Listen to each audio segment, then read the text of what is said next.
स्वागत है एक बार फिर से आपका। और जो अगले 4 स्टॉक्स हैं उसमें 7th नंबर का स्टॉक है वो एफएल है।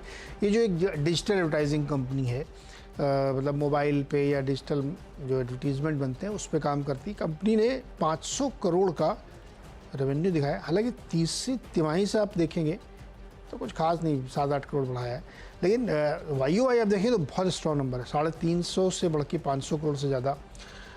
इसमें हालांकि 27 करोड़ का अदर इनकम भी इंक्लूड करिए आप, और 100 करोड़ का एबिटा इन्होंने दिखाया, 70 करोड़ से बढ़ के। इसमें क्वार्टरली और ईयरली दोनों में अच्छा है, और मुनाफा भी 62 से बढ़ा के 87 करोड़ है। नंबर अच्छे हैं, ऑपरेशनल नंबर ठीक ठाक दिख रहे हैं यहाँ पे, तो एफएल इंडिया को ग्रीन में ले सकते हैं।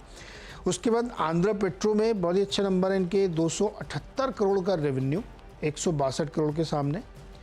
मुनाफा 6 करोड़ से बढ़ के 44 करोड़, लो बेस से कंपेयर करिए। लेकिन चलिए Q3 से देखते हैं, तो Q3 से 10 के सामने 44 करोड़। मार्जिन एक्सपेंड हुए हैं क्वार्टरली भी और ईयरली भी, नंबर स्ट्रॉन्ग है इसके, तो आंध्रा को भी ग्रीन में रख सकते हैं, आंध्रा पेट्रो। 9th स्टॉक है स्पार्क। ये है सही स्टॉक। इनका एक मॉलिक्यूल फेल हो गया था, उसके बाद स्टॉक की धुआंधार पिटाई हुई थी, मैं कहूँ 1-1.5-2 महीने पहले। और इसके बाद जो अभी नंबर आए उसमें रेवेन्यू, नेट लॉस काफ़ी बढ़ गया है, एबिटा बहुत ही ख़राब है, सीएफओ साहब ने रिज़ाइन भी कर दिया है, और कोई होप फ़िलहाल बची नहीं है क्योंकि बहुत ज़्यादा पैसा खर्च करना पड़ेगा नई और सारी रिसर्च में। 16 करोड़ का रेवेन्यू आया है जो 47 करोड़ था पहले। एबिटा में 100 करोड़ का लॉस है, बढ़ के आ गया, 90 करोड़ से बढ़ के अब 100 करोड़ का एबिटा लॉस हो गया है, और नेट लॉस भी 105 करोड़ के आसपास है। तो इसको रडार पर रखिए, मतलब वीक रहेगा। 10th स्टॉक जो है वो एनटीपीसी हमने ले लिया है। इसको नंबर इसके ठीक है, बहुत ग्रेट नंबर नहीं है, ओके अच्छे नंबर हैं। इस पे मॉर्गन स्टैनली ने एक रिपोर्ट लाई है और 390 का टारगेट दिया है। अगर आप इसको ये देखना चाहें कि कंपनी ने अपने जो एक्सपेंशन प्लान रखे हैं, एक नई न्यूक्लियर पावर कंपनी बनाएंगे, उसके लिए अप्रूवल की बात चल रही है, और ग्रीन एनर्जी का आईपीओ लाने के, ये सब फैक्टर्स अगर आप देखेंगे जो कि पुराने हैं, कोई नया नहीं बताया इन्होंने, तो फिर आपको बहुत अच्छा लगेगा। अदरवाइज नंबर ठीक ठाक है, बढ़िया नंबर दिखाई यहाँ इन्होंने, और फोकस इनका अभी भी क्लियर है कि ये कोयले से ही बिजली ज़्यादातर बनाएंगे, तो उस लिहाज से इसको ग्रीन में लेके चल सकते हैं। बिल्कुल, एनटीपीसी बहुत अच्छे रिटर्न्स नीरज जी पिछले 1-1.5 साल के समय में। लास्ट ईयर अक्टूबर से अभी तक आप देखिए स्टॉक 100% चल चुका है। बहुत ही स्ट्रॉन्ग मोमेंटम। मेरे लिस्ट में जो 7वां स्टॉक है वो है आरके स्वामी। नीरज जी, नया आईपीओ रिसेंटली हुआ है, टेक्नोलॉजी और बहुत सारी चीज़ें करते हैं टेक में ये लोग। Q4 का नेट प्रॉफिट आया लगभग 26 करोड़, जो पिछले साल 20 करोड़ था। रेवेन्यू में अच्छी ग्रोथ देखने को मिली है, लगभग 30% की ही। मार्जिन्स थोड़े बहुत प्रेशर में रहे हैं, लेकिन ओवरऑल अगर आप देखें तो परफॉर्मेंस काफ़ी स्ट्रॉन्ग है।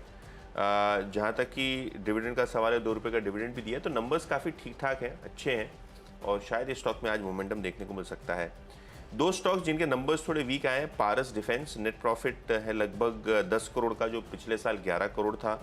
मार्जिन्स में भी अगर आप देखें तो 15% के मार्जिन आए, जो पिछले साल 26% थे।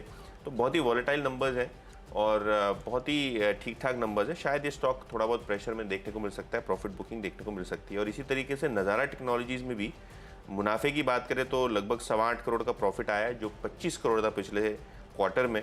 और अगर हम Q4 की बात करें तो कंपनी ने एबिट लॉस किया है, 18 करोड़ का एबिट लॉस है, जो एक प्रॉफिट था 21 करोड़ के आसपास का। तो नंबर्स बहुत ही वीक देखने को मिल रहे हैं। ऑब्वियसली मैनेजमेंट कमेंट्री भी एक चीज़ है जो देखने को हम आतुर हैं, क्योंकि बहुत टाइम ऐसे होता है कि जो क्वार्टर में एक्सीडेंट हुआ है शायद वो आगे जाके ग्रोथ में तब्दील हो जाए। तो नज़ारा टेक्नोलॉजी थोड़ा वीक क्वार्टर। और जो 10वां स्टॉक है नीरज जी, वो GMR इंफ्रा।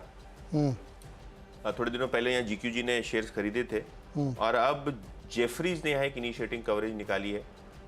टारगेट इन्होंने रखा है 100 रुपये का, यानी करंट मार्केट प्राइस से लगभग 15% की अपसाइड रहती है। जेफरीज को लगता है कि GMR इंफ्रा में लगभग एबिटा 3 गुना बढ़ने को रेडी है अगले 5 सालों में।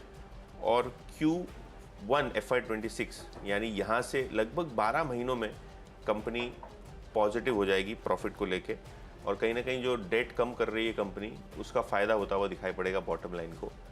तो GMR इंफ्रा एक स्टॉक रेडार पर रखिए। जेफरीज की इनिशिएटिंग कवरेज के बाद नीरज जी यहाँ एक अच्छा खासा मोमेंटम बन सकता है। ओके, जीएमआर एयरपोर्ट पे अच्छा खासा मोमेंटम बन सकता है। जेफरीज की एयरपोर्ट 100 रुपये का लक्ष्य है। 4 आपके भी हो गए पूरे, तो यानी 10-10 स्टॉक्स दोनों के पूरे हो गए। क्विकली एक ब्रेक और ब्रेक के बाद 10-10 स्टॉक्स का रैप।